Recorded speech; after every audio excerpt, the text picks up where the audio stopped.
नमस्कार दोस्तों, आशा करते हैं आप सब अच्छे होंगे और अपने जीवन में खुश होंगे। मैं सूरज कुमार आप सभी का स्वागत करता हूं। आज हम बहुत ही महत्वपूर्ण टॉपिक पर बात करने जा रहे हैं। आज हम बिहार की प्रमुख नदियों पर बात करने जा रहे हैं, जो कि अक्सर बिहार के हर एग्ज़ाम में यहाँ से सवाल पूछ लिया जाता है। बहुत ही इम्पोर्टेंट टॉपिक है दोस्तों, तो आप सब बहुत ही ध्यानपूर्वक इस टॉपिक को देखेंगे। यह टॉपिक 3 पॉइंट में निर्धारित किया गया है। हर पॉइंट अपने आप में बहुत ही महत्वपूर्ण है। तो बिहार की प्रमुख नदी को जानने से पहले हम गंगा नदी के बारे में हमें जानना बहुत ज़रूरी है। आखिर गंगा नदी है क्या? गंगा नदी अगर जान लेंगे तो सारी बिहार की नदी के बारे में हमें अच्छे से जानकारी प्राप्त हो जाएगा। तो दोस्तों, ज़्यादा देरी अब नहीं करते हैं और अपने टॉपिक पर आते हैं। बिहार की प्रमुख नदियाँ। तो गंगा नदी उत्तराखंड के उत्तरकाशी जिले के गौमुखी स्थान में गंगोत्री ग्लेशियर से निकलती है। इसकी कुल लंबाई 2525 किलोमीटर है। तो गंगा नदी की कुल लंबाई कितनी है? 2525 किलोमीटर। तो ये एग्जाम में पूछ लिया जाता है, तो ध्यान से देखिए दोस्तों। दूसरा पॉइंट, गंगा नदी बिहार में कहाँ से प्रवेश करता है, ये भी अक्सर पूछ लिया जाता है। तो देखते हैं, गंगा नदी बिहार में बक्सर जिले के चौसा के निकट प्रवेश करती है, जिसकी कुल लंबाई 445 किलोमीटर है। मतलब कि कहने का कि बिहार में गंगा नदी की लंबाई कितना है? 445। और ये कहाँ से प्रवेश करती है? चौसा नामक स्थान पर, एक जो कि बक्सर जिले में पड़ता है। ठीक है दोस्तों, अब आते हैं तीसरा पॉइंट पर, बिहार की नदियाँ। तो बिहार की नदियाँ दो भागों में डिवाइड है। एक उत्तरी बिहार की नदियाँ हैं और दूसरा दक्षिण बिहार की नदियाँ हैं। तो उत्तरी बिहार की नदियों में कौन कौन सी नदी आती है उसको हम देखते हैं। तो पहला आता है घाघरा, दूसरा गंडक, तीसरा बूढ़ी गंडक और चौथा बागमती, पांचवा कमला और छठा कोसी। ये जो दोस्तों है, ये उत्तरी बिहार की नदियां हैं। उसी प्रकार अब दक्षिणी बिहार की नदियां देखते हैं। तो पहला आता है कर्मनासा, दूसरा आता है सोन, तीसरा आता है पुनपुन, चौथा फल्गु, पांचवा सकरी और छठा क्यूल और सातवां अजय नदी, ये लास्ट में आता है। अब इन सभी टॉपिक को हमें समझने के लिए बिहार के मैप में जाना पड़ेगा। बिहार के मैप में इन सभी नदी को अच्छे से समझेंगे कि दोस्तों कि ये कहाँ से निकलते हैं और कहाँ पर प्रवेश करते हैं। तो दोस्तों चलते हैं अब बिहार के मैप में। तो बिहार का मैप हमें समझना बहुत ही आवश्यक है। इसके बगैर हम इन सभी को नहीं समझ पाएंगे। तो आप सब ध्यानपूर्वक देखेंगे। तो देखते हैं, ये जो बीच में जो लाइन है ना दोस्तों, बीच में ये गंगा नदी है। गंगा नदी जो है दोस्तों, हम जानते हैं कि गंगा नदी 445 किलोमीटर बिहार में बहती है। कितना दोस्तों? 445 किलोमीटर। और गंगा नदी दो भागों में बांट देते हैं बिहार को। कितने भागों में? दो भागों में। एक उत्तरी बिहार की नदी, इसे जो कहा जाता है, ये जो जितना है दोस्तों, ये उत्तरी बिहार की नदी कहा जाता है। और नीचे में जो आता है ये दक्षिण बिहार की नदी, ये जितना है ये क्या है? दक्षिण बिहार की नदी। हम हर नदी को पॉइंट बाय पॉइंट देखेंगे। और ये गंगा नदी है दोस्तों, ये पश्चिम से पूर्व की दिशा में बहती है। कौन सी दिशा में बहती है? पश्चिम से पूर्व दिशा में। उसी तरह ये पश्चिम में आ जाता है यूपी। यूपी मीन्स होता है उत्तर प्रदेश। UP means Uttar Pradesh. बिहार और उत्तर प्रदेश सीमा को साझा करता है। और नीचे अगर आ जाएंगे दक्षिण में क्या है दोस्तों? झारखंड। क्या है? झारखंड। और आप सब जानते ही होंगे कि उत्तर में क्या है? नेपाल एक देश है, जहाँ से नदी भी हमारे गंगा में प्रवेश करते हैं। तो वन वन करके हम सारे नदी के बारे में जानकारी पॉइंट बाय पॉइंट नोट करेंगे। तो दोस्तों शुरू करते हैं। पहला नदी जो है मापचांगो हिमानी, हिमालय से निकलते हुए उत्तर प्रदेश से आती है और धीरे धीरे ये गंगा में प्रवेश करती है। और ये दोस्तों छपरा के निकट, कहाँ, छपरा के निकट गंगा में प्रवेश करती है और जिसका नाम है घाघरा। जिसका नाम क्या है दोस्तों? घाघरा। इसकी बिहार में कुल लंबाई है, बिहार में 83 किलोमीटर। कितना है? 83 किलोमीटर। ठीक है। उसी तरह अब दूसरा नदी अन्नपूर्णा श्रेणी से निकलता है, धीरे धीरे धीरे प्रवेश करता है और ये हाजीपुर के निकट आके ये गंगा में प्रवेश करती है और इसका नाम क्या है? गंडक। क्या है दोस्तों? गंडक नाम है। इसकी बिहार में कुल लंबाई 260 किलोमीटर है। उसी प्रकार अब दूसरी नदी सोमेश्वर की पहाड़ियों से, कहाँ से? सोमेश्वर की पहाड़ियों से निकलता है और ये यहाँ से धीरे धीरे आता है और फिर ये गंगा में प्रवेश करता है। ये तीसरी नदी है बूढ़ी गंडक। ये बूढ़ी गंडक के नाम से जाना जाता है। इसकी कुल लंबाई 320 किलोमीटर है। इसकी कुल लंबाई कितना है दोस्तों? 320 किलोमीटर है। फिर उसके बाद बागमती दोस्तों सीधे गंगा में प्रवेश नहीं करता है। ये बूढ़ी गंडक में पहले बूढ़ी गंडक नदी में प्रवेश करती है और उसके बाद धीरे धीरे ये गंगा नदी में प्रवेश करता है। इसकी लंबाई है बिहार में 394 किलोमीटर। बिहार में बागमती की लंबाई कितना है? 394 किलोमीटर। अब आते हैं दोस्तों कोसी नदी। कौन सी नदी? कोसी नदी। कोसी नदी गोसाई, ये कहाँ से निकलती है? गोसाई थान चोटी से, जो कि नेपाल में ये निकलती है और उसके बाद ये धीरे धीरे ये गंगा में प्रवेश करती है। इसकी लंबाई क्या है? 260 किलोमीटर। ये नदी बिहार में बाढ़ लाता है। बिहार में अक्सर ये नदी क्या लाता है? बाढ़ लाता है। ये नदी जो है दोस्तों ये अपना मार्ग बदलता रहता है। कोसी नदी अपना मार्ग बदलता रहता है और बिहार में ये कोसी नदी दोस्तों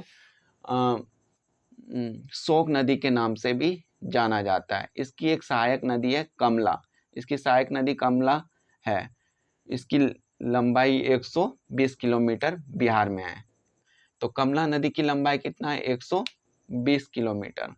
अब आते हैं दोस्तों लास्ट और अंतिम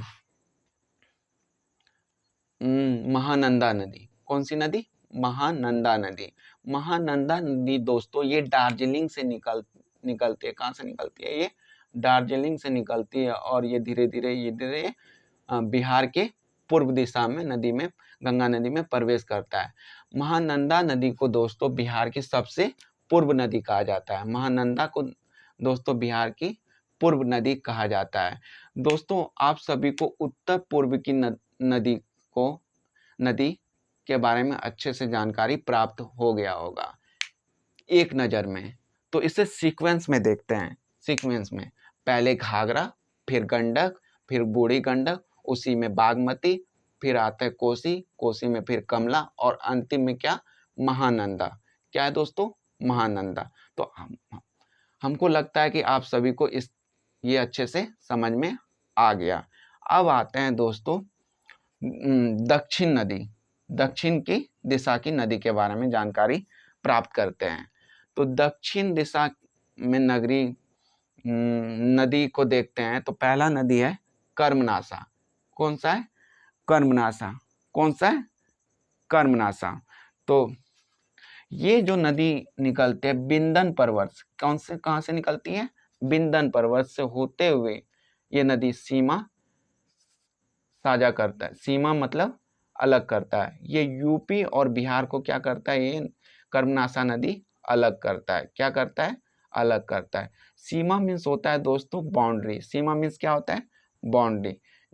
कर्मनाशा को हिंदू ग्रंथ में अशुभ नदी के नाम से भी जाना जाता है। कर्मनासा को हिंदू ग्रंथ में अशुभ नदी के नाम से भी जाना जाता है। इसकी कुल लंबाई 192 किलोमीटर है। इसकी कुल लंबाई कितना है दोस्तों? 192 किलोमीटर। उसके बाद आता है सोन नदी। सोन नदी पठार से निकलती है और धीरे धीरे ये पटना के में आने के बाद गंगा में प्रवेश कर जाता है। पटना में आने के बाद गंगा में प्रवेश कर जाता है। इसकी लंबाई 202 किलोमीटर है। इसकी लंबाई कितनी है? 202 किलोमीटर बिहार में। अब आता है दोस्तों ये पुनपुन नदी। पुनपुन नदी झारखंड जिले के पलामू जिले से, कहाँ से? पलामू जिले से निकलता है। कहाँ से? पलामू जिले से निकलता है और ये धीरे धीरे आके गंगा में प्रवेश करे। इसकी कुल लंबाई होता है 200 किलोमीटर। कितना है? 200। पुनपुन। अब आता है दोस्तों फल्गु नदी। उसके बाद फल्गु नदी निकलता है। फल्गु नदी ये बरसाती नदी के नाम से जाना जाता है। क्या दोस्तों? ये अंतिम मुंगेर में भी बहता है, बरसाती नदी। फल्गु नदी जो कि गया के आसपास गया में बहती है। कहाँ बहती है दोस्तों? गया में। कहाँ?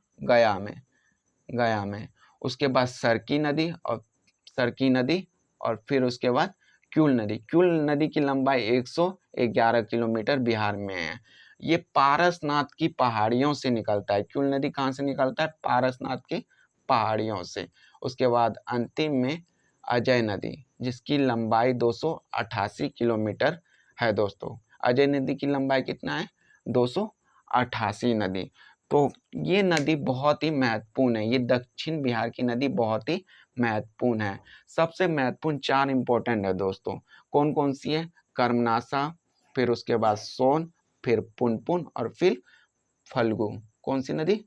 फल्गु नदी पर दोस्तों, फल्गु नदी भी बहुत महत्वपूर्ण है, क्योंकि यहाँ फल्गु नदी भी बहुत महत्वपूर्ण है दोस्तों। तो आप सभी को उत्तर नदी और दक्षिण नदी अच्छे से समझ में आ गया होगा। अब आता है कि यहाँ से क्वेश्चन क्या एग्जामिनर बनाता है, क्या क्या क्वेश्चन बना सकता है, उस पे भी डिस्कस कर लेते हैं। तो महत्वपूर्ण क्वेश्चन क्या क्या हो सकते हैं? महत्वपूर्ण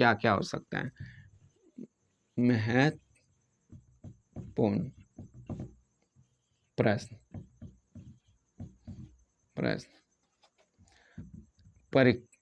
परीक्षा में क्या पूछे जाएंगे? तो दोस्तों क्वेश्चन क्या पूछे जाएंगे? क्वेश्चन पूछा ये जाएगा कि गंगा नदी की कुल लंबाई कितना है। तो गंगा नदी की कुल लंबाई बता देंगे 2525 किलोमीटर। उसके बाद पूछे कि बिहार में गंगा नदी की लंबाई कितनी है। तो 445 किलोमीटर। कितना है? 445 किलोमीटर। दोस्तों और एक क्वेश्चन पूछता है कि घाघरा नदी को उत्तर प्रदेश में किस नाम से जाना जाता है। मतलब कि ये घाघरा नदी उत्तर प्रदेश में किस नाम से जाना जाता है। तो सरयू नदी के नाम से जाना जाता है। किस नाम से जाना जाता है? सरयू। किस नाम से? सरयू नदी के नाम से जाना जाता है। तीसरा क्वेश्चन पूछ सकता है दोस्तों कि बिहार का ऐसा कौन सा नदी है जो कि अपना मार्ग बदलता रहता है। तो जवाब में क्या देंगे दोस्तों? कोसी नदी। कौन सा? कोसी नदी है जो अपना मार्ग बदलता रहता है। और दोस्तों कोसी नदी को बिहार में शोक नदी के नाम से ही जाना जाता है। कहने का मतलब है शोक नदी इसलिए कहा जाता है क्योंकि बिहार में कोसी नदी बाढ़ का रूप ले लेता है। चौथा क्वेश्चन ये पूछ सकता है दोस्तों कि गंगा नदी बिहार को कितने भागों में बांटता है। तो गंगा नदी हम आसानी से बता सकते हैं कि बिहार को 2 भागों में बांटता है। एक तो उत्तरी और दूसरा दक्षिणी। ठीक है दोस्तों, कितने भागों में? 2। एक उत्तरी भागों में, एक दक्षिणी भागों में। क्योंकि ये गंगा नदी जा रहे हैं, एक तो उत्तरी में बांट दिया और दूसरा दक्षिणी। और फिर ये भी क्वेश्चन पूछता है कि बिहार में गंगा नदी के किनारे कितने जिले स्थित है। तो 12 जिले। टोटल कितना है? 12 जिले। 12 जिले गंगा नदी के आसपास मतलब स्थित है। और एक और क्वेश्चन पूछता है दोस्तों कि गौतम बुद्ध को ज्ञान की प्राप्ति बिहार में किस नदी पर हुआ था। तो दोस्तों ये गौतम बुद्ध को ज्ञान की प्राप्ति फल्गु नदी, कौन सा, फल्गु नदी पर हुआ था। किस नदी पर, फल्गु नदी पर हुआ था। दोस्तों और भी सवाल पूछते हैं कि अयोध्या नगरी उत्तर प्रदेश की किस नदी पर बसी हुई है। तो घाघरा नदी पर अयोध्या बसा हुआ है। कहाँ पे बसा हुआ है, घाघरा नदी पर।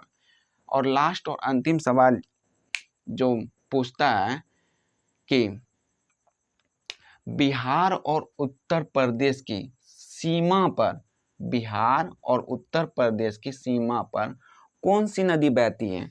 तो हम बोलेंगे बिहार और उत्तर प्रदेश की सीमा पर एक तो कर्मनासा,